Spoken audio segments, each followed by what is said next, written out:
Good morning. जैसे कि हमारे पॉलिटिकल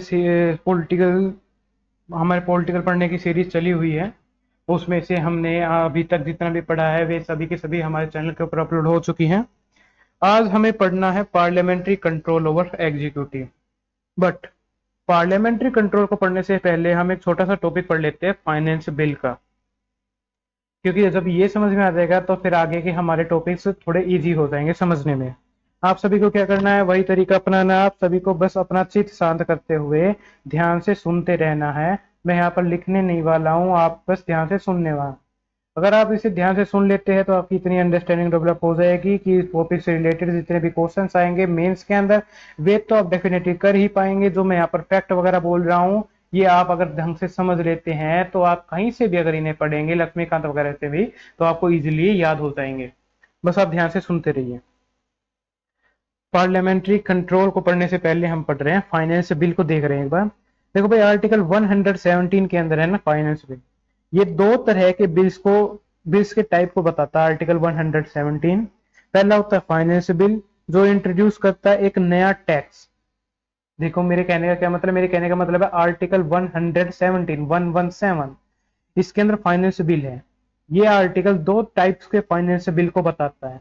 पहला फाइनेंस बिल होता है जो नया टैक्स इंट्रोड्यूस करता है, जिसे मनी बिल कहते हैं। जो ये वाला जो मनी बिल वाला फाइनेंस बिल होता है, इसके लिए प्रेसिडेंट की प्रायर परमिशन की जरूरत होती है। और एक होता है दूसरे टाइप का फाइनेंस बिल, जिसके लिए प्रेसिडेंट की प्रेयर परमिशन की जरूरत नहीं होती है। इस दूसरे वाले के अंदर कोई टैक्स नया इंट्रोड्यूस नहीं किया जाता, बस या तो टैक्स को कम किया जाता है या फिर हटा ही दिया जाता है। तो ये दूसरे वाला, इसे मनी बिल नहीं कहते हैं, ये ऑर्डिनरी बिल ही होता है। कहने का क्या मतलब, जो पहले वाला है उसे कहते हैं मनी बिल, दूसरे वाला उसे मनी बिल नहीं कहते, वे ऑर्डिनरी बिल ही होता है। तो पहले वाला मनी बिल है, उसके अंदर कोई नया टैक्स लगाया जाएगा। बट ये दूसरे वाला है, उसके अंदर कोई नया टैक्स नहीं लगाया जाएगा। हो सकता है कि उसके अंदर फाइनेंस से रिलेटेड कोई कार्य हो, जैसे टैक्स को कम करना या हटा ही देना पूरी तरह से, बट नया टैक्स नहीं लगाया जा सकता। तो ये है दो टाइप फाइनेंस बिल की। अच्छा, यहाँ पर कुछ क्वेश्चन होता है, यहाँ पे हम है ना बाइलैंग्वेज चलेंगे। कल वो परसों भी काफी डिमांड आई थी कि इंग्लिश के अंदर भी पढ़ाया जाए, तो बाइलैंग्वेज चलते हैं। तो what's the provision for the second one, can it introduce in Rajya Sabha और नॉट। देखो, इस सेकंड वाले के बारे में कुछ ऐसा लिखा ही नहीं है कहीं पर कि that can it can be introduce in Rajya Sabha, it can only be introduce in Rajya Sabha, और it can only be introduce in Lok Sabha, और it can introduce in any of the house of the parliament. कुछ ऐसा कैसा भी कुछ भी नहीं लिखा है, इसलिए इसके बारे में हम कुछ कह नहीं सकते कि ये राज्यसभा में भी लाया जा सकता है या नहीं। अब ये क्वेश्चन क्यों आ रहा है जो है कि can it introduce in Rajya Sabha too, because जो टाइप 2 है फाइनेंस बिल की, वे ऑर्डिनरी बिल ही होती है। तो ऑर्डिनरी बिल तो राज्यसभा के अंदर भी लाया जा सकता है। तो इसीलिए ये क्वेश्चन उठा था कि क्या ये राज्यसभा के अंदर लाया जा सकता है। तो हमारे पास ऐसा कोई एग्जाम्पल आज तक नहीं है, तो हम इसके बारे में कुछ नहीं कह सकते। क्या इस सेकंड वाले के ऊपर ज्वाइंट सीटिंग हो सकती है, क्योंकि ऑर्डिनरी बिल के ऊपर तो होती है। तो ज्वाइंट सीटिंग का भी कोई कहीं पर मेंशन नहीं है, और आज तक का ऐसा कोई एग्जाम्पल हुआ भी नहीं है। तो इस बारे के अंदर भी किसी बुक में कोई क्लैरिटी नहीं है। कॉन्स्टिट्यूशन सिर्फ फाइनेंस बिल के फर्स्ट टाइप यानी मनी बिल की ही क्लैरिटी देता है। अगर सेकंड टाइप वाला फाइनेंस बिल को भी स्पीकर अगर मनी बिल डिक्लेयर कर दे, तब भी हम कुछ नहीं कर सकते, क्योंकि इस चीज के ऊपर क्लैरिटी ही नहीं है। अब हम एग्जीक्यूटिव के ऊपर पार्लियामेंट्री कंट्रोल पढ़ते हैं, पार्लियामेंट्री कंट्रोल ओवर एग्जीक्यूटिव। इसके आर्टिकल कहां से कहां तक है भाई, ये जो पूरा टॉपिक है ना, इसके आर्टिकल होने वाले 107 से लेकर 117 तक। पूरे के पूरे 107, 8, 9, 10, 11, 12, 13, 14, 15, 16 एंड 117। ये मोस्ट इंपोर्टेंट टॉपिक है भाई, इसके अंदर से मैक्सिमम क्वेश्चंस यहीं से आते हैं।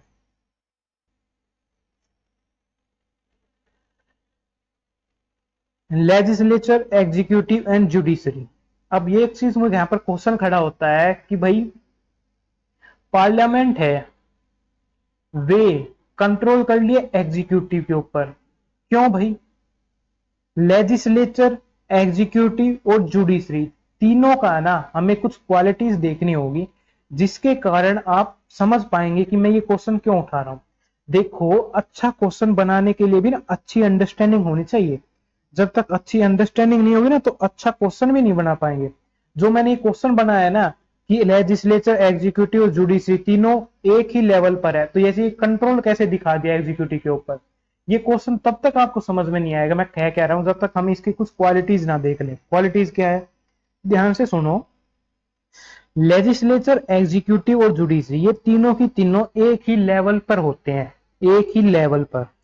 जब कोई चीजें एक ही लेवल पर हो तो वे एक दूसरे के ऊपर कंट्रोल नहीं बना सकती। क्यों? क्योंकि किसी चीज के ऊपर कंट्रोल करने के लिए दूसरी चीज का उससे हायर लेवल पर होना जरूरी होता है। यानी कंट्रोल तभी एस्टेब्लिश होता है जब एक हायर लेवल की चीज लोअर लेवल के ऊपर कंट्रोल करे। पार्लियामेंट तो तीनों से हायर लेवल पर है। पार्लियामेंट का कंट्रोल इसलिए हो सकता है एग्जीक्यूटिव पर। इसमें पार्ल पर अब यहां पर दूसरा क्वेश्चन क्या आता है भाई, क्वेश्चन ये आता है, हमने पिछले वाले सेशन में पढ़ा था पार्लियामेंट तो एक इंटेंजिबल इंस्टीट्यूशन है। मान लिया यहां पर लेजिस्लेचर एग्जीक्यूटिव के ऊपर कंट्रोल नहीं कर सकती क्योंकि लेजिस्लेचर और एग्जीक्यूटिव दोनों तो एक ही लेवल पर है। तो इसलिए हमने कह दिया कि भाई पार्लियामेंट करेगी क्योंकि पार्लियामेंट तो इन तीनों से हायर लेवल पर है। ठीक है भाई पार्लियामेंट करेगी। बट यार पार्लियामेंट तो एक इंटेंजिबल इंस्टीट्यूशन है ना, तो ये कैसे कंट्रोल कर लेगी? क्योंकि पार्लियामेंट तो प्रेसिडेंट, लोकसभा और राज्यसभा तीनों से मिलकर बनी होती है। अगर पार्लियामेंट को हम देखने जाते तो पहले राज्यसभा भागे जाओ, फिर लोकसभा भागे जाओ, फिर राष्ट्रपति भवन भागे जाओ, ऐसे तो होगा नहीं। तो फिर इंटेंजिबल इंस्टीट्यूशन किसी चीज के ऊपर कंट्रोल कैसे कर देता है? तो रियलिटी क्या है, रियलिटी ये है कि जब हम लेजिस्लेचर की बात कर रहे होते हैं ना, यानी लोकसभा और राज्यसभा की, जो कि एग्जीक्यूटिव यानी गवर्नमेंट के ऊपर जो कंट्रोल करती है, असल में ये सब तो एक ही लेवल पर है और किसी को भी इनमें से हायर और लोअर नहीं बोल सकते। और इसी के साथ साथ सेपरेशन ऑफ पावर का भी तो प्रिंसिपल यूज हो रहा है। अगर सेपरेशन पावर है तो कंट्रोल भी नहीं हो सकता एक दूसरे के ऊपर, क्योंकि फिर इस प्रिंसिपल का वोलेशन हो जाएगा। मतलब कुछ ऐसा होना चाहिए जो इन तीनों से हायर लेवल पर भी हो और जिसका कंट्रोल करने पर सेपरेशन ऑफ पावर का प्रिंसिपल भी वोलेट ना हो। तो रियलिटी में ऐसा ही है। लेजिस्लेचर सिर्फ देखते हैं कंट्रोल करते हुए, दिखता है कि लेजिस्लेचर कंट्रोल कर रहा है, बट ये कंट्रोल नहीं कर रहा होता। रियलिटी में तो ये सिर्फ कंट्रोल करने का एक मीडियम है, कंट्रोल तो किसी और का होता है। अब भाई वे और कोई और कौन है? वे तो भाई वे और कोई और नहीं बल्कि वे पब्लिक है, जो कि पार्लियामेंट के थ्रू कंट्रोल करती है। अब पार्लियामेंट तो एक एब्स्ट्रैक्ट है, इसीलिए लेजिस्लेचर के थ्रू कंट्रोल कर रही होती है। इंडिया की सोवरेन पब्लिक ही लेजिस्लेचर के थ्रू, जो कि पब्लिक के रिप्रेजेंटेटिव को स्टेट प्रोवाइड करते हैं, एग्जीक्यूटिव यानी गवर्नमेंट पर कंट्रोल करते हैं क्वेश्चन पूछ पूछ कर। इसका मतलब है कि पार्लियामेंट जो कि एक इंटेंजिबल इंस्टीट्यूशन है, जिसका टेंजिबल फॉर्म हम लेजिस्लेचर ले लेते हैं, ये लेजिस्लेचर एग्जीक्यूटिव पर कंट्रोल करने का जस्ट एक मीडियम है। रियलिटी में तो कंट्रोल सोवरेन पब्लिक का होता है।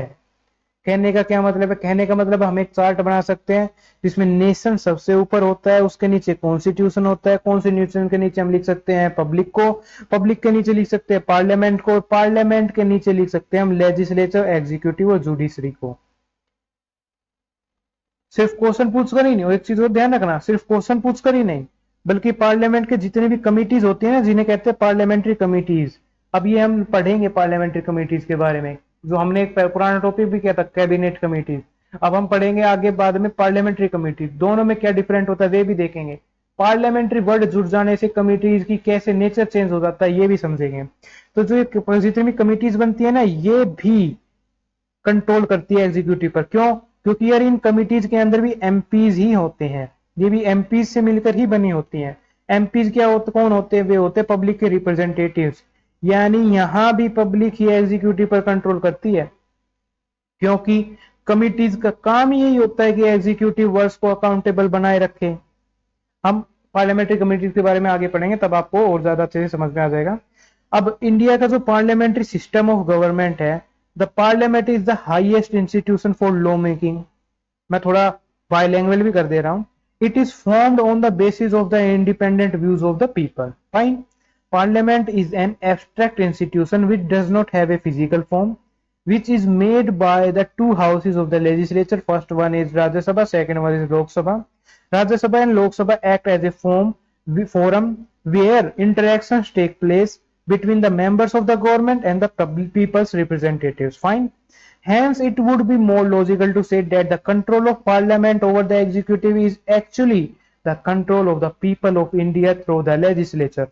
This provision reflects the principle of popular या public sovereignty.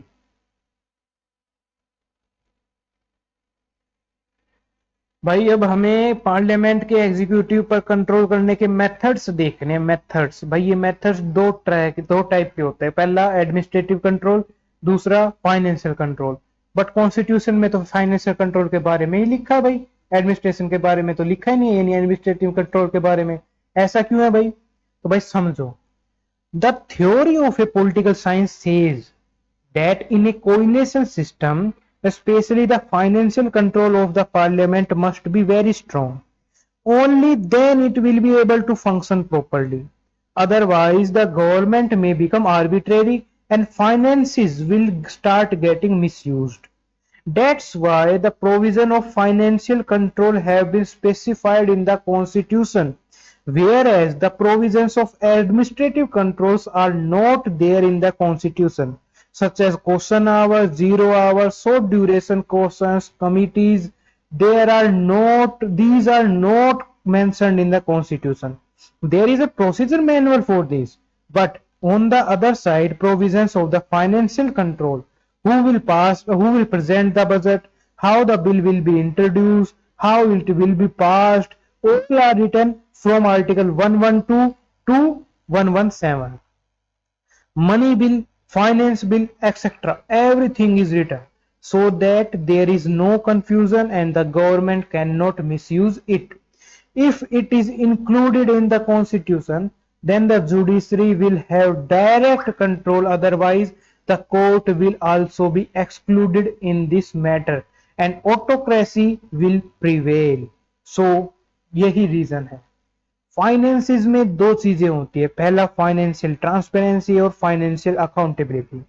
फाइनेंशियल ट्रांसपेरेंसी का मतलब होता है कि कहां से मनी आएगा और कहां पर स्पेंड होगा, मतलब इसमें पब्लिक से पूछकर स्पेंड करना है। फाइनेंशियल अकाउंटेबिलिटी का मतलब है जो एक्सपेंसेस हुए हैं उनकी वैलिडिटी कितनी है, वे सही से स्पेंड हुए हैं और नहीं हुए हैं, सही जगह हुए हैं और नहीं हुए हैं, कोई करप्शन तो नहीं हुआ है, ये इंश्योर करना। Financial transparency and financial accountability are two sides of the same coin. So यहाँ पर एक क्वेश्चन भी बन जाता है कि financial transparency and financial accountability are two sides of the same coin. Examine this statement in the context of क्या कहेंगे, context of financial control of parliament over the executive in India. भाई इसका answer अब हम आगे देखते हैं क्या होगा। देखो कंफ्यूज नहीं होना है बिल्कुल भी, सिर्फ इतना समझना है कि पार्लियामेंट भाई दो मेथड से कंट्रोल करते हैं एग्जीक्यूटिव पर, एडमिनिस्ट्रेटिव और फाइनेंशियल। उसमें से जो फाइनेंशियल वाला होता है वे ज्यादा इंपॉर्टेंट है गवर्नेंस में, इसलिए कॉन्स्टिट्यूशन में लिखा हुआ है, बट एडमिनिस्ट्रेटिव वाला नहीं लिखा हुआ है। कहने का क्या मतलब है? कहने का मतलब ये है कि भाई फाइनेंस वाला ज्यादा इंपॉर्टेंट है गवर्नेंस के लिए, इसलिए कॉन्स्टिट्यूशन में लिखा हुआ है और एडमिनिस्ट्रेटिव वाला नहीं लिखा हुआ है। एंड इस फाइनेंस वाले में दो चीजें होना जरूरी होती है, फाइनेंशियल ट्रांसपेरेंसी और फाइनेंशियल अकाउंटेबिलिटी। इन दोनों को एंश्योर करने के लिए कॉन्स्टिट्यूशन में काफी सारे आर्टिकल दिए गए हैं। फाइनेंशियल ट्रांसपेरेंसी के लिए आर्टिकल 112 एंड 117 तक के ये सभी है, जिसमें स्टेज ऑफ प्रपोजल कहते हैं। मतलब इस स्टेज में वे सभी आर्टिकल्स आएंगे जिनमें काफी सारे प्रपोजल्स के थ्रू ट्रांसपेरेंट एंश्योर की जाती है, ट्रांसपेरेंसी एंश्योर की जाती है, लाइक बजट और उसके प्रोविजंस। इसमें पार्लियामेंट मतलब पब्लिक रिप्रेजेंटेटिव से पूछा जाता है कि भाई ये बजट हमने बनाया है, आप इन्हें देखकर हमें परमिशन दे दीजिए, कुछ गलत है तो सजेशंस दे दीजिए और पूरे बजट को ही रिजेक्ट कर दीजिए। देन जब बजट बन जाता है एंड पास हो जाता है, देन उसके अकॉर्डिंग स्पेंडिंग ही हो जाती है। तब फाइनेंशियल फिर अकाउंटेबिलिटी के लिए कॉन्स्टिट्यूशन में प्रोविजन दिया गया है। कौन से provision? Like CAG, parliamentary committees like PAC, ये सब देखते हैं कि गवर्नमेंट ने कहीं बजट का मिसयूज तो नहीं कर दिया है। इसे स्टेज ऑफ रिजल्ट कहते हैं, यानी दो स्टेजेस, स्टेज ऑफ प्रपोजल और स्टेज ऑफ रिजल्ट। तो पूरा का पूरा फाइनेंशियल कंट्रोल कॉन्स्टिट्यूशन के अंदर दिया हुआ है। इसके अलावा जो एडमिनिस्ट्रेटिव कंट्रोल है वे प्रोसीजर मैनुअल्स यानी जो पार्लियामेंट्री लॉज होते हैं उनमें दिया हुआ है, जिसमें वेरियस टाइप के क्वेश्चन पूछना, लाइक स्टार क्वेश्चन, अनस्टार क्वेश्चन वगैरह होते हैं। एंड वेरियस टाइप के मोशंस और रेजोल्यूशंस होते हैं, लाइक सब्सटेंटिव मोशन, और कौन से मोशंस होते हैं, सब्स्टिट्यूट मोशन हो गया, सब्सिडरी मोशन हो गया, इसके अलावा पोलर टेंशन मोशन हो गया, एडजर्नमेंट मोशन हो गया, क्लोजर मोशन हो गया, नो कॉन्फिडेंस मोशन हो गया, ये सभी, इन सभी मोशंस और रेजोल्यूशन से एडमिनिस्ट्रेटिव कंट्रोल किया जाता है। हमें अब यही सब कुछ पढ़ना है। उसके बाद हम पढ़ेंगे पार्लियामेंट अपनी कमिटीज के थ्रू एग्जीक्यूटिव पर कंट्रोल करती है, इसलिए हमें पार्लियामेंट्री कमिटीज भी पढ़नी होगी बाद में, तब जाकर ये पूरा का पूरा टॉपिक कंप्लीट होगा। अब स्टार्टिंग से स्टार्ट करते हैं, मैं सीक्वेंस वाइज चीजें बता रहा हूं, दोबारा से ध्यान से रखना।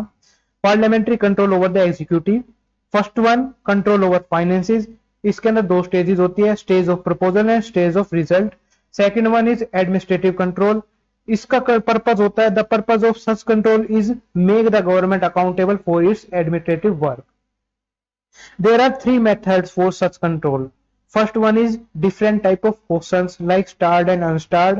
Second one is different type of motions and resolutions like attention calling, attention motion, deduction motion, etc. And third one is various type of committees like public account committee, privilege committee, estimate committees, etc. अब financial control की stage one देखते हैं, stage of proposal. In this stage, the parliament gives its approvals for the government to withdraw money from the consolidated fund of India. As per the provisions of Article 112 to 117, the government gets approval from the parliament.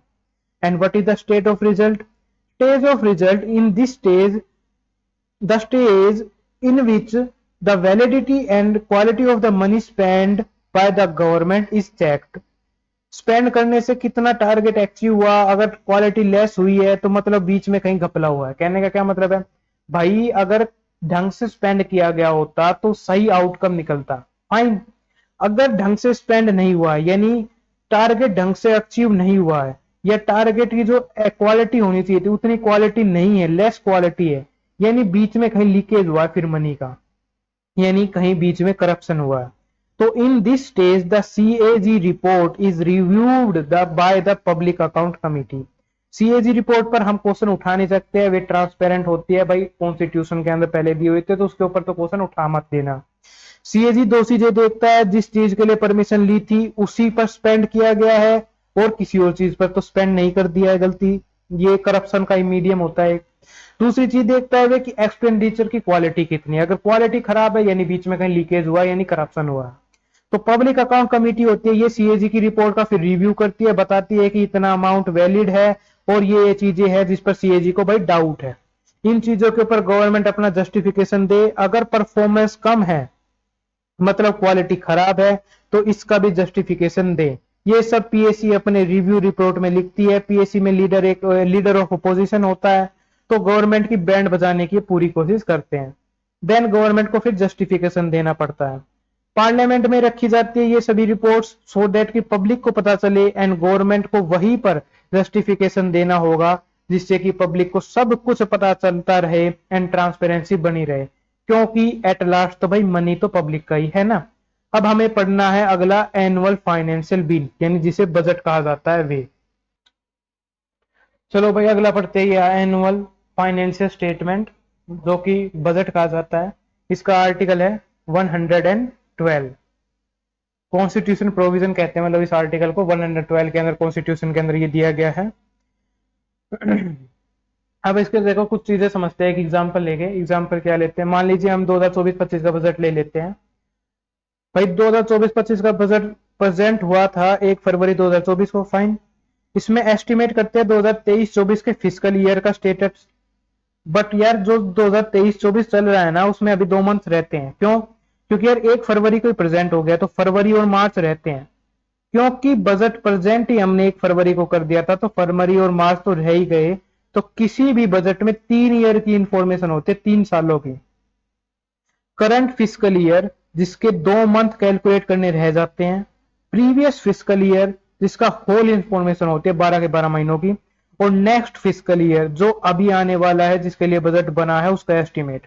मतलब budget बनता तो next year के estimate के लिए ही है, but transparency और accountability रखनी है तो जो पहले बजट बने उसकी परफॉर्मेंस, जो पहले जो बजट बन चुका था पिछले साल का, उसकी परफॉर्मेंस क्या हुई है उसकी इंफॉर्मेशन भी बजट में डालनी पड़ती है। ये इंफॉर्मेशन जो होती है वे करंट ईयर के 10 मंथ की होती है, प्रीवियस ईयर के 12 महीनों की कंप्लीट दे दी जाती है।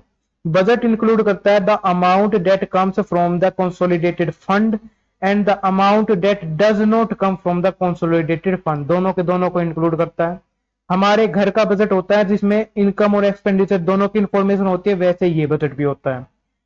इकोनॉमिक जो टर्म्स है ना, इकोनॉमिक का रिलेशन पूरा का पूरा बजट से होता है। कहने का क्यों क्यों ऐसा क्यों कह रहा हूं मैं भाई, जो इकोनॉमिक्स टर्म है ना, ये डिराइव हुई थी, एक ग्रीक वर्ड था इकोनॉमिकस। हाँ, इकोनॉमिकस ही था। इस इकोनॉमिकस का मतलब होता था हाउस होल्ड मैनेजमेंट। कहने का क्या मतलब, कहने का मतलब है भाई economics begins at the family level then expand to the state level. Budget एक इकोनॉमिक डॉक्यूमेंट है, ये मतलब ये फिस्कल पॉलिसी है। Budget expresses country's fiscal policy and fiscal policy का मोस्ट इंपोर्टेंट कंपोनेंट होता है टैक्स। तो कह सकते हैं कि ये एक टैक्सेशन की पॉलिसी होती है। इसके अलावा भाई जो डीपीएसपी के अंदर भी जो हमारा गोल दिया हुआ है वे है सोशल, बट उसको फुलफिल करने का मीडियम है इकोनॉमिक। यानी इकोनॉमिक मीडियम्स का यूज करके ही हम सोशल गोल को फुलफिल कर सकते हैं, यानी रिसोर्सेज का डिस्ट्रीब्यूशन करके ही हम वेलफेयर कर सकते हैं। तो बजट बड़ा जरूरी है, ये इसकी इंपॉर्टेंस थी। The budget is a statement of the fiscal policy of the government mainly related to the taxation with the ultimate aim of achieving the social goals of India. Budget have two parts, quasi-physical part A and fiscal part जिसे कहते हैं part B. I am doing this class in bilingual, so don't confuse, just listen. Budget have two parts, part A which is fiscal quasi-fiscal and part B which is fiscal part. Quasi fiscal ये social goal है, मतलब budget में पहले गोल बनाया जाता है कि social हो कि सोशल होते लाइक प्राइमरी एजुकेशन पे इतना स्पेंड करेंगे भाई 5,000 करोड़। इसके बाद फिर पार्ट बी बताता है कि जो फिस्कल पार्ट होता है वे कहता है कि भाई ये 5,000 करोड़ आएंगे कहां से। पहले पार्ट के अंदर बताया कि भाई कहां स्पेंड करेंगे, दूसरे पार्ट बताया कि इतने पैसे लाओगे कहां से, टैक्स से लेके आओगे, नॉन टैक्स से लेके आओगे। मान लिया भाई टैक्स और नॉन टैक्स से मिलाकर 80% आ जाएगा, तो अभी 20% डेफिसिट रह जाएगा। फिर इस डेफिसिट के लिए हमें बोरोविंग करनी पड़ेगी या फिर न्यू रिसोर्स हमें जनरेट करने पड़ेंगे, क्रिएट करने पड़ेंगे। ये सारी की सारी चीजें कि पैसा आएगा कहां से, ये बताता है फिस्कल पार्ट के अंदर। तब एस्टिमेट किया जाता है कि रेवेन्यू कितना होगा, रिसिप्ट कितनी होगी, डेफिसिट कितनी होगी, कंपेंसेशन कितना होगा, etcetera etcetera. The manner in which compensation will be done, this will decide the objective and purpose of the policy. Most important part of annual financial bill is the quasi fiscal part, क्योंकि ये taxation policy decide करता है कि tax increase करना है या नहीं करना है। भाई बजट के दो टाइप होते हैं, two types, budget two types के होते हैं, आइदर इनकम बेस्ड बजट होगा या एक्सपेंडिचर बेस्ड बजट होगा। अब इनमें से बेटर कौन सा होता है भाई, अगर इनकम बेस्ड बजट होगा मतलब जिनकी जितनी इनकम हुई है उतना ही स्पेंड करना है, तो कोई इनोवेशन नहीं होगा, नेसेसिटीज भी फुलफिल नहीं होगी, इनसफिशिएंसीज रह जाएंगी। बट अगर एक्सपेंडिचर बेस्ड बजट होगा मतलब जितना एक्सपेंडिचर होना है स्पेंड करो, देन देखेंगे कि उनको कंपेंसेट कैसे करें। ये वाला इनोवेशन को प्रमोट करेगा, रिस्क टेकिंग कैपेसिटी को इंक्रीज करेगा। अगर बोरोविंग्स नहीं लेनी कंपेंसेट करने के लिए, तो न्यू रिसोर्सेज का डेवलपमेंट कैसे करना है, और न्यू रिसोर्सेज के डेवलपमेंट के लिए और ज्यादा इनोवेशन को प्रमोट करना है, वे सब भी ये देखेगा। एंड यही इकोनॉमिक का बेसिक रूल है, because economic is a science of scarcity, यानी कमी का विज्ञान है। जब तक स्कार्सिटी यानी कमी नहीं होगी तो इनोवेशन नहीं होगा, इनोवेशन नहीं होगा, इकोनॉमिक के प्रिंसिपल थ्योरीज का यूज नहीं होगा। So economize the resources is economics. अगर स्कार्सिटी नहीं होगी तो इकोनॉमिक्स काम ही नहीं करेगी, एंड काम ही नहीं करेगी तो मनी का बेटर यूज भी नहीं होगा। सो एक्सपेंडिचर बेस्ड बजट बेटर होगा स्पेशली डेवलपिंग कंट्रीज के लिए, जहां न्यू एसेट्स का क्रिएशन किया जाना जरूरी है। मतलब डेफिसिट बेस्ड बजट एसेंशियल है, इसमें जो एक्सपेंडिचर हो वे इन्वेस्टमेंट बेस्ड हो, मतलब अननेसेसरी एक्सपेंडिचर ना हो। बट एक्सपेंडिचर एक लिमिट से ज्यादा नीचे भी नहीं जाना चाहिए। जाना चाहिए क्या, जाता ही नहीं है भाई, एक्सपेंडिचर एक लिमिट से नीचे जाता ही नहीं है कभी भी। तो एसेट्स क्रिएट करने होंगे, जो कि अच्छा ही है क्योंकि ये कैपिटल एक्सपेंडिचर है। बट ये रेवेन्यू एक्सपेंडिचर को भी इंक्रीज करता है। कैसे? भाई जब जो कोई एसेट हम क्रिएट करेंगे, किसी एसेट का क्रिएशन होगा, तो उसके मेंटेनेंस में भी तो खर्चा आएगा, और किसी एसेट के मेंटेनेंस होती है रेवेन्यू एक्सपेंडिचर का पार्ट। अगर ये चीजें आपको नहीं पता है कैपिटल एक्सपेंडिचर रेवेन्यू एक्सपेंडिचर क्या होता है तो कमेंट में बता देना, मैं इन्हें बता दूंगा। इंडिया में बजट रिफॉर्म में दो काम करने की बहुत जरूरत है। पहला, अननेसेसरी एक्सपेंडिचर को कम किया जाए, यानी money saved is money earned. दूसरा, रिडक्शन किया जाए इन वेस्ट ऑफ फाइनेंशियल रिसोर्सेज, जो अमाउंट जहां पर एलोकेट हो उसका वेस्टेज ना हो, लास्ट रुपए तक का यूज हो। Constitution article 112 to 116 give similar direction to the government. The direction itself is such that it will be an expenditure based budget. How? Therefore, whenever the government wants to take out the amount or information about its wastage, whether its wastage has reduced or not, how logically is that amount being withdrawn, all this should get approval from the public. So, if it is an income based budget, then there may be possibility that approval by the parliament may not be required, but approval by parliament is mandatory for the expenditure based budget. Till the time the parliament does not approve it, we cannot implement the expenditure based budget. That's why we have provision from article 112 to 116. That's why there are three things in it: what was there in the previous year, what will happen in the coming year, and what is the situation in the current year. Did we get benefit from the expenditure? What is the hope in the current financial year?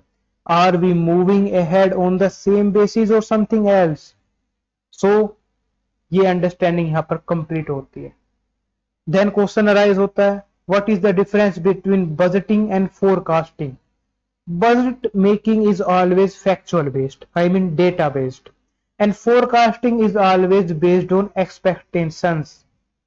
Can we call budget a fiscal forecast? Fiscal forecast?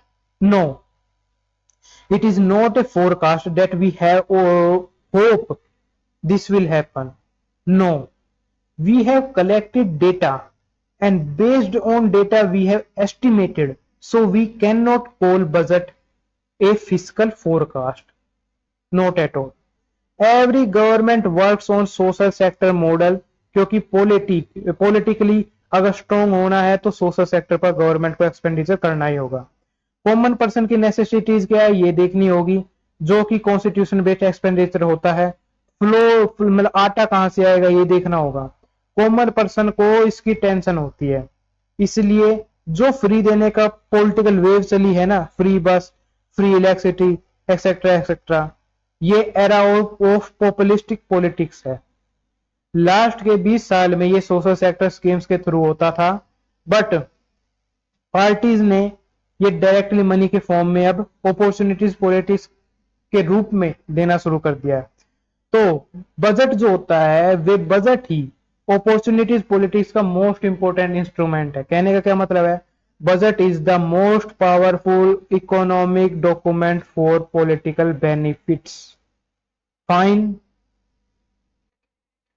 अब हमें consolidated fund के बारे में पढ़ना है, जो कि article 266 यानी 266 क्लोज 1 के अंदर दिया हुआ है। For the union and the states, इसके सोर्सेज ऑफ रिसिप्ट्स क्या होते हैं भाई? All types of revenues, tax का और से नॉन टैक्स का वे इसका सोर्स होगा। Borrowing received by the government होगी, amount received from repayment of loans होगा, और वेज एंड मीन्स एडवांसेज होंगे। Article 112 clause 3 states that salaries and allowances of various authorities are charged on the consolidated fund. Such allowances cannot be voted in parliament. This is mentioned in article 113. Public account के बाद अब क्या होता है वे पढ़ते हैं। Public account है भाई, this accounts mainly includes amount received from remittances and provident fund. Under Article 266 Clause 2, Prior permissions of parliament is not required to withdraw money from the public account. This is because the money kept in the public account is not owned by the government. Third होता है contingency fund, उसका article होता है 267। Pocket money कही जाती है president of government की ये। इसके ऑडिट सीएजी नहीं कर सकता क्योंकि सीएजी प्रेसिडेंट से लोअर लेवल पर है। तो इस तरह तो सीएजी कंटीजेंसी का ऑर्डर का ऑडिट भी नहीं करना चाहिए, मैंने कंटीजेंसी का ऑर्डर ही नहीं कर पाएगा जो कि प्रेसिडेंट के 500 करोड़ रुपए की होती है। क्यों? क्योंकि ये पॉकेट मनी कही जाती है प्रेसिडेंट और गवर्नर की, और सीएजी होता है प्रेसिडेंट से निचले लेवल पर। तो फिर 500 करोड़ रुपए का ऑडिट कौन करेगा भाई? तो यहाँ तो करप्शन हो सकता है। बट कोर्ट ने कहा है कि ये स्पेंड तो काउंसिल ऑफ मिनिस्ट्री के सजेशन से ही होगा ना, प्रेसिडेंट खुद तो करेगा नहीं। जब काउंसिल ऑफ मिनिस्टर्स के काम की ऑडिट सीएजी कर सकता है, तो इसी आर्गुमेंट्स के थ्रू सीएजी कॉन्सोलिडेटेड फंड को भी ऑडिट कर सकता है, क्यों? स्पेंड किए जाने के बाद। क्यों? क्योंकि ये स्पेंड हो रहा काउंसिल ऑफ मिनिस्ट्री के सजेशन से, चाहे ये प्रेसिडेंट की पॉकेट मनी ही क्यों ना हो। This fund can be used by the president or the government at their discretion. Because of this, such expenditure is not audited. But if any expenditure is made on the advice of the Council of Ministers, then it will be audited. अभी हम आगे budget reform पढ़ेंगे तो उसमें आता है कि planned and non planned expenditure को मर्ज कर दिया गया है। एक्चुअली था क्या कि प्लैंड एक्सपेंडिचर जिसमें एसेट क्रिएशंस करना था, बट नॉन प्लान्ड एक्सपेंडिचर जैसे डिफेंस एक्सपेंडिचर जो कि प्लान्ड एक्सपेंडिचर से भी ज्यादा जरूरी है, बट जब बजट बनाते टाइम दोनों को अलग अलग कर देते थे, जितना नॉन प्लान्ड में अमाउंट रखा उतना ही स्पेंड कर सकते थे। मतलब एक लिमिटेशन हो जाती थी, एंड नॉन प्लान्ड के लिए ज्यादा अमाउंट की जरूरत पड़े तो फिर उस चीज के लिए हम कहां से लेकर आए। इसीलिए रिफॉर्म में इसे ठीक किया गया कि भाई कोई लिमिटेशन क्यों लगानी है, जितनी जरूरत होगी अपने अकॉर्डिंग स्पेंड कर लेंगे। इसलिए ऐसा डिवीजन क्यों, तो दोनों को मर्ज कर दिया गया था। अभी अब जब स्टार्ट कर ही दिया है बजटरी रिफॉर्म, तो बजटरी रिफॉर्म देख लेते हैं। इसके आर्टिकल है, आर्टिकल नहीं, मतलब बजटरी रिफॉर्म स्टार्ट करना कब से शुरू हुआ था? 2017 से लेकर 2018 तक शुरू हुआ था, मतलब तब से शुरू हुआ है। पहला इसके अंदर मर्जर किया गया एनुअल बजट और रेलवे बजट का। दूसरा इसके अंदर एबोलिशन किया गया of classification of planned expenditure and non planned expenditure. तीसरा प्रेजेंटेशन ऑफ बजट को बदला गया, मतलब यानी first day of instead of last day की बजाय फर्स्ट डे को करने लग गए, और टाइम भी बदल दिया, 11 बजे के बजाय शाम मतलब सुबह शाम के 5:30 बजे के बजाय सुबह के 11 बजे करने लग गए। एक्चुअली 5:30 बजे क्यों करते थे यार? 5:30 बजे इसलिए करते कि जो ब्रिटेन था ना, ब्रिटेन के में 11 बजे बजट पेश होता था, और ब्रिटेन के टाइम के हिसाब से उस टाइम भारत में 5:30 बजे होते थे। तो वही मतलब औपनिवेशिक मानसिकता चली आ रही थी कि भाई उस जिस टाइम पर ब्रिटेन करता है उसी टाइम पर हम कर लेते हैं, तो 5:30 बजे करते थे। बट फिर हमने वे चेंज कर दिया और 11 बजे करने लग गए बजट को पेश। अब इंपॉर्टेंस क्या हो सच रिफॉर्म्स की? The main reason for ending the tradition of presenting the railway budgets separately is that the railway, like other government undertaking, is an instrument of the government of India. Hence, there is no special justification for presenting its budget separately. Fine. ऐसे इसका एक और भी reason है क्योंकि भाई railway only sector था जिसकी अपने खुद की इनकम थी, एंड उस इनकम से इसका अपना काम चल जाता था। बट बाद में क्या हुआ कि ये डेफिसिट में जाने लगा, और इसके लिए भी अलग से इनकम अब बजट से ही देनी पड़ रही थी। तब बजट से ही जब दे रहे हैं तो फिर तो मर्जर ही कर लो ना, तब इसका फिर मर्जर कर दिया गया। सेकंड क्या है भाई? The classification of planned expenditure made by the development which is called the planned expenditure, and non planned expenditure जो कि कंजप्शन एक्सपेंडिचर होता है, has been abolished. The main reason for this is that on many occasions consumption expenditure is in the interest of the nation. For example, expenditure made on defense. After the end of this classification, it has become easier for the government to spend accordingly to the needs of the defense sector. अब कोई limitation नहीं रही।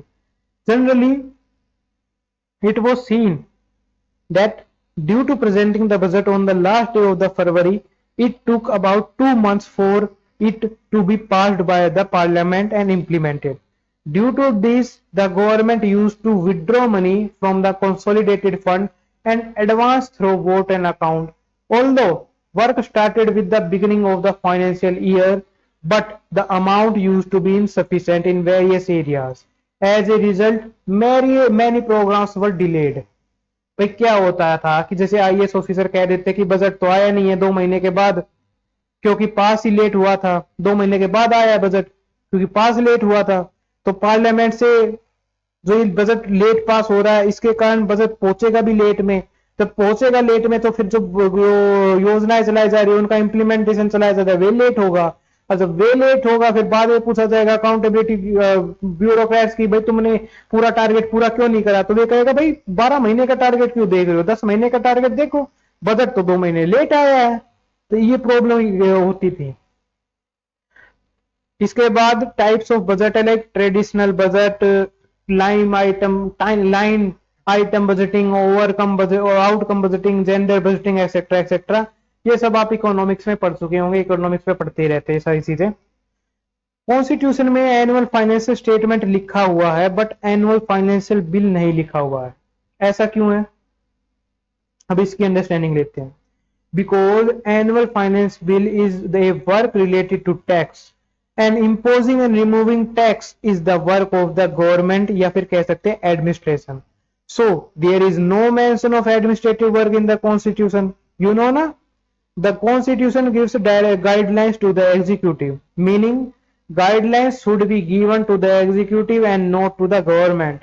So the functions and rights of all the people associated with the executive should be written in it, like how the president or the attorney general, the ministers will work, to whom they are accountable. Such things should be in the constitution and not about the functions of the government. All the functions of the government are guided by the administrative laws. There is no discussions of the annual financial bill in the constitution. It is only written that there will be an appropriation bill, which means that which money will be spent, clearly mentioned on which item the finance bill is presented in its spot as to where the money will come from. Fine. If tax is imposed, then its detail how much tax is levied. This is the annual finance bill. Budget scheme क्या है आजकल? Budget scheme nowadays is that government want to create infrastructure. This is its basic element. On this basis, its framework is decided that there should be infrastructure like water, electricity, rail, air, etc. Now, अब हमें पढ़ना है demands of grant पढ़ने, demand for grant पढ़ने, जो कि article 113 के अंदर है। भाई चलो इसे पढ़ते हैं। The demand for expenditure for various works by each ministry is present before the parliament. Since the amount kept in the consolidated fund of India is a part of public finance, money cannot be withdrawn from it without the consent of the sovereign public. Like what the principle of popular sovereignty apply here.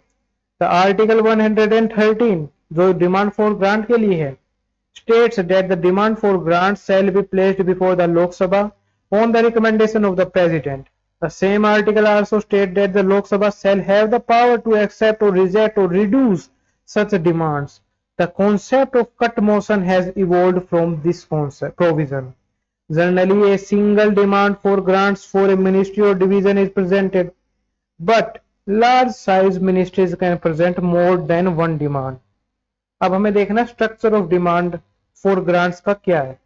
तो सबसे पहले होता है revenue justice, then capital expenditure, then grants given to states and union territory, and then amount in the form of loan advances. इनकी जरूरत नहीं है, इतना डीपली नहीं आएगा पेपर के अंदर। तो पेपर के अंदर जो मेंस के क्वेश्चन बन सकते हैं, मैं वे वाली चीजें आपको बता रहा हूं। अब ये क्वेश्चन आ सकता है कि what are the constitutional elements या principles underlying the concept of demand for grants. इसमें डिमांड फॉर ग्रांट्स के वेरियस प्रोविजंस के अंदर छिपे हुए प्रिंसिपल्स को बताना है। कौन कौन से? कि लोकसभा के अंदर रिप्रेजेंट क्यों होता है, राज्यसभा के अंदर क्यों नहीं। तो इसका रीजन है confirmation of India being A union, यानी प्रिंसिपल ऑफ यूनियनिज्म यहां पर अप्लाई होता है। एविडेंस देता है ये of functioning federalism in India. कहने का क्या मतलब है कि union has the power of finance. Third, necessity of prior permission of, second दूसरा क्वेश्चन खड़ा होता है कि नेसेसिटी क्या है प्रेसिडेंट से प्रियर परमिशन लेने की। तो the supreme representative of the sovereign public and the head of the executive होता है प्रेसिडेंट। प्रेसिडेंट से एसेंट लेने का मतलब हमने पूरी जनता से एसेंट ले लिए, इसलिए प्रियर परमिशन ली जाती है। अच्छा, तो पावर टू एक्सेप्ट, रिजेक्ट और रिड्यूस डिमांड फॉर ग्रांट्स, ये क्या है भाई? Evidence of the prevalence of the popular sovereignty, ये भी पॉपुलर सोवरेनिटी का जो प्रिंसिपल है उसका एविडेंस ही है कि popular sovereignty of the union vested in the people. ये प्रिंसिपल है डिमांड फॉर ग्रांट्स के प्रोविजन में। ओके, अब इसके बाद पढ़ना है अप्रोप्रिएशन बिल, जो कि आर्टिकल 114 के अंदर दिया हुआ है। देखो ये तो लक्ष्मीकांत में भी होगा अप्रोप्रिएशन बिल, बट इसके अंदर के जो प्रिंसिपल है ना वे नहीं दिए होंगे। उन प्रिंसिपल को हमें समझने की जरूरत है। पहला प्रिंसिपल क्या है अप्रोप्रिएशन बिल के अंदर? रूल ऑफ लॉ, यानी बिना लीगल प्रोसीजर के भाई मनी नहीं निकाल सकते। Rule 218 of the Lok Sabha procedure rules state that the appropriation bill will be presented after the demand for grants. It provides that only after its passage the government gets the legal right to withdraw money from the consolidated fund. This provision confirms the prevalence of the rule of law in India. In other words, despite the government having a majority in the Lok Sabha, it does not have the right to withdraw money from the consolidated fund without obtaining legal authority, because the consolidated fund contains public money. Fine. अब इसके बाद हमें article 116 है vote on account, vote on credit और exceptional grant. ये सभी की सभी चीजें लक्ष्मीकांत के अंदर बड़ी आसानी से लिखी हुई है, जहां से आपको पढ़ते ही समझ में आ जाएगी। अब इस टॉपिक के अंदर ऐसा कोई अंडरस्टैंडिंग नहीं बची है जो मेंस में आ सकती है। मेंस के अंदर आपको लिखने के अंदर कोई भी डाउट रह जाएगा। यही था पूरा का पूरा फाइनेंशियल कंट्रोल। ये फाइनेंशियल कंट्रोल हमें पढ़ लिया है। अब जो रूल्स ऑफ प्रोसीजर्स होते हैं ना, एक बार भाई वे देख लेते हैं भाई रूल्स ऑफ प्रोसीजर्स के थ्रू वे क्या होते हैं। भाई ये आर्टिकल 118 के अंदर दिए हुए हैं, parliament has the right to make its own rules for the business of its house. Why so? Why parliament activities can not be regulated by the constitution. देखो भाई तीन इंस्टीट्यूशंस है, एग्जीक्यूटिव, लेजिस्लेचर और जुडिशरी। इनमें से legislature भी supreme law making body. इसका proof क्या है? प्रूफ है भाई article 11 power to make provisions in respect of citizenship, और article 35 in respect of fundamental rights. इन सभी में एंड दूसरी जगह भी लिखा है कि पार्लियामेंट ये सभी काम लॉ के थ्रू करेगी। तो मतलब parliament supreme law making body है ना। एंड अगर पार्लियामेंट सुप्रीम है लॉ मेकिंग में, तो उसके एक्टिविटीज भी तो वही डिसाइड करेगी। सुप्रीम बॉडी की एक्टिविटीज कोई और डिसाइड थोड़ी ना कर देगा। इस तो कॉन्स्टिट्यूशन सिर्फ गाइडलाइन दे सकता है, डिसाइड नहीं कर सकता, क्योंकि पार्लियामेंट खुद में सुप्रीम है। Whatever proceedings take place inside the parliament, it will be according to the proceedings going on at that time. The parliament has the right to decide this. Only parliament को पता है कि किस time पर उसके किस activities की importance क्या है, किसी और को पता थोड़ी है। एंड ये requirement time to time change होती रहती है। अगर हम कॉन्स्टिट्यूशन में बता देते हैं ये रूल्स, तो चेंजिंग सिचुएशन के साथ इंपॉर्टेंट चेंज करने मुश्किल हो जाते, क्योंकि बार बार अमेंडमेंट करने पड़ते और कॉन्स्टिट्यूशन इसमें क्लैरिटी नहीं दे सकता था, क्योंकि constitution only gives guidelines. And parliamentary supremacy के ऊपर भी क्वेश्चन मार्क लग जाता कि लॉ मेकिंग में सुप्रीम है, बट कोई और बता रहा है कि इसे कैसे लॉ बनाओ। तो यहाँ आर्टिकल 118 के अंदर सुप्रीमेसी ऑफ पार्लियामेंट का प्रिंसिपल है। फाइन, यही एक अंडरस्टैंडिंग हमें यहाँ पर लेनी थी। अब इसके बाद हमें एडमिनिस्ट्रेटिव कंट्रोल ऑफ पार्लियामेंट पढ़ना है ओवर एग्जीक्यूटिव के ऊपर, जिसमें parliamentary questions, various motions, resolutions और पार्लियामेंट्री कमिटीज पढ़ेंगे। ये हम पढ़ेंगे कल की क्लास में। Thank you.